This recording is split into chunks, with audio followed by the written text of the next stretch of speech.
आखिर क्यों 2024 में गर्मी ने सभी रिकॉर्ड तोड़ दिए हैं? क्यों गर्मी इतनी बढ़ गई कि पारा 50 डिग्री सेल्सियस को भी पार कर चुका है? किस लिए जंगलों में आग लग रही है? दोस्तों, आज हर इंसान तपती गर्मी से परेशान है, जिसके पीछे ग्लोबल वार्मिंग को जिम्मेदार ठहराया जाता है। लेकिन क्या सिर्फ ग्लोबल वार्मिंग से ही इतनी ज्यादा गर्मी पड़ रही है, या फिर कुछ कारण और ही है? और कैसे हम इस तपती गर्मी से बच सकते हैं? क्योंकि अगर इसी तरह गर्मी पड़ती रही तो वो दिन दूर नहीं जब पृथ्वी आग का गोला बन जाएगी।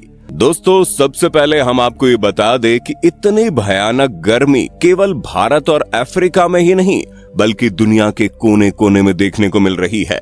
क्लाइमेट चेंज इतने बुरे तरीके से हो रहा है कि कहीं सूखा पड़ रहा है तो कहीं बाढ़ ने पूरे के पूरे शहर को डुबो दिया। और इन सबके पीछे एक वेदर इवेंट है जिसे सबसे ज्यादा जिम्मेदार ठहराया जाता है, एल नीनो। वैसे तो ये धरती के क्लाइमेट की एक नेचुरल साइकिल है जो हर 5 से 7 साल में देखने को मिलती है, लेकिन क्लाइमेट चेंज की वजह से ही और ज्यादा भयानक होती जा रही है। WHO के हिसाब से ये दूसरी सबसे बड़ी चीज है जिसकी वजह से धरती का क्लाइमेट बदलता है, क्योंकि इससे ऊपर जो सबसे ज्यादा इंपैक्ट डालता है वो है धरती और सूरज के बीच का रिलेशनशिप। क्योंकि जब हमारी पृथ्वी सूर्य के चक्कर लगाती है तो मौसम बदलता है। लेकिन इसके अलावा क्लाइमेट चेंज का दूसरा सबसे बड़ा प्रभाव एल नीनो का ही होता है। असल में दोस्तों, पैसिफिक ओशियन दुनिया का सबसे बड़ा और सबसे गहरा समुद्र है जो एशिया और अमेरिका के बीच में है, जहां पैसिफिक ओशियन में हवाएं चलती है जो ईस्ट से वेस्ट की तरफ जाती हैं। इन हवाओं को ट्रेंड विंड्स कहा जाता है और ज्यादातर ये अमेरिका से लेकर एशिया और ऑस्ट्रेलिया की तरफ जाती है, क्योंकि धरती की रोटेशन ऐसी होती है। अब इसकी वजह से नॉर्मली ये होता है कि पैसिफिक ओशियन के सरफेस पर जो पानी है वो वेस्ट की दिशा में फ्लो करने लगता है और ऑस्ट्रेलिया की तरफ बढ़ने लगता है। ऐसे में ईस्ट की दिशा में समुद्र के नीचे का जो पानी है वो ऊपर की तरफ आने लगता है, यानी कि साउथ अमेरिका के पास समुद्र के नीचे से पानी ऊपर आने लगता है और उस प्रोसेस को अपवेलिंग कहा जाता है।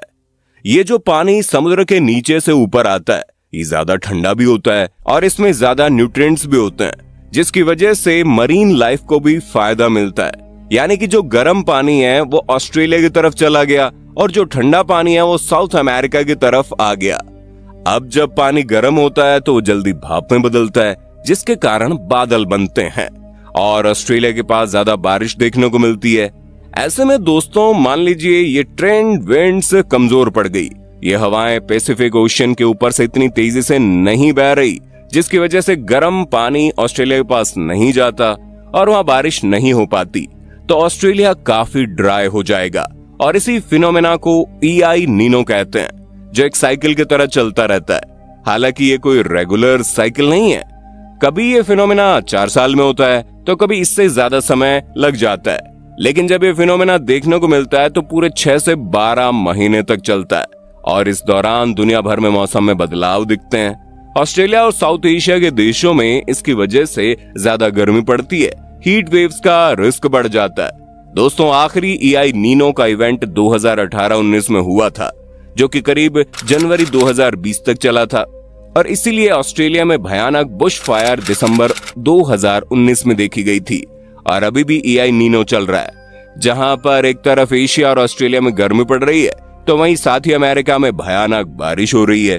वैसे दोस्तों, एल नीनो का एक उल्टा फिनोमेना भी होता है जिसे ला नीना कहते हैं, जहां पैसिफिक ओशियन में जो चीज नॉर्मल कंडीशन में होती है वो अगर एक्सट्रीम चली जाए तो ला नीना का इफेक्ट देखने को मिलता है। यानी कि साउथ अमेरिका के पास ज्यादा ठंडा पानी आ जाता है और ऑस्ट्रेलिया के पास बहुत ज्यादा गर्म पानी आता है, जिसकी वजह से ऑस्ट्रेलिया में बहुत ज्यादा बारिश होने लगती है।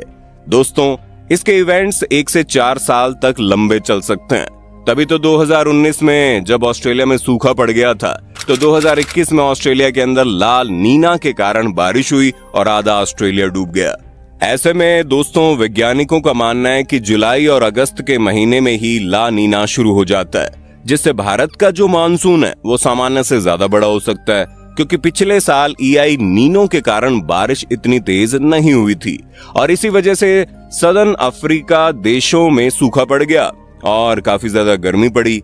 और वैज्ञानिकों का सीधे तौर पर कहना है कि इंसानों द्वारा क्लाइमेट चेंज की वजह से ही ये सारी चीजें इतने एक्सट्रीम लेवल पर हो रही हैं। ह्यूमिडिटी इतनी बढ़ गई है कि टेम्परेचर 33 डिग्री होता है लेकिन 45 डिग्री महसूस होता है। इसके अलावा दोस्तों एक और इफेक्ट है जिसकी वजह से लोकल लेवल पर हीट वेव्स का इम्पैक्ट कहीं ज्यादा बढ़ जाता है, जिसे अर्बन हीट आइलैंड इफेक्ट कहा जाता है। एक शहर के अंदर अलग अलग एरियाज में कुछ जगहें बहुत ज्यादा गर्म होती है तो कुछ जगहें ठंडी होती है, क्योंकि जहां ज्यादा पेड़ लगे होते हैं वहां का टेम्परेचर ज्यादा बेहतर होता है, जबकि जहां पर कांच और कंक्रीट की ऊंची ऊंची इमारतें हैं वहां टेम्परेचर बहुत ज्यादा बढ़ जाता है और इस तरह की जगहों को अर्बन हीट आइलैंड कहा जाता है। एक स्टडी में ये पाया गया कि जिन जगह पर ये अर्बन हीट आइलैंड इफेक्ट देखने को मिल रहा है ये जगह 3 से 8 डिग्री सेल्सियस ज्यादा गर्म हो जाती है और जिन जगहों पर पेड़ लगे हैं उनके बीच का अंतर 7 से 8 डिग्री हो जाता है। ऐसे में आप अंदाजा लगा सकते हैं कि पेड़ हमारे लिए कितने ज्यादा जरूरी हैं, क्योंकि अगर देखा जाए तो ऊंची ऊंची इमारतें बना देने से डेवलपमेंट नहीं होता, बल्कि डेवलपमेंट उन जगह में होता है जहां लोग खुली हवा में सांस ले पाए, जिन जगहों पर लोग रहना पसंद करें। और अगर किसी शहर में ह्यूमिडिटी ज्यादा है तो लोग पहले से ही वहां से दूर भागने की कोशिश करते हैं। ऐसे में सवाल ये खड़ा होता है इसका क्या सोल्यूशन है। तो दोस्तों बहुत बात सिंपल सी है, जो चीज ज्यादा पोल्यूशन फैलाती है जिसकी वजह से गर्मी बढ़ जाती है उन्हें बंद करना होगा। पहली बात तो कांच और कंक्रीट की इतनी ऊंची ऊंची इमारतें नहीं बननी चाहिए, इससे सनलाइट रिफ्लेक्ट होकर ज्यादा गर्मी पड़ती है। सड़कों पर कम गाड़ियां चलनी चाहिए ताकि पोल्यूशन कम फैले। यहाँ तक कि दुनिया के बड़े बड़े देशों ने इस चीज को लेकर कई सारे एक्शन लिए हैं।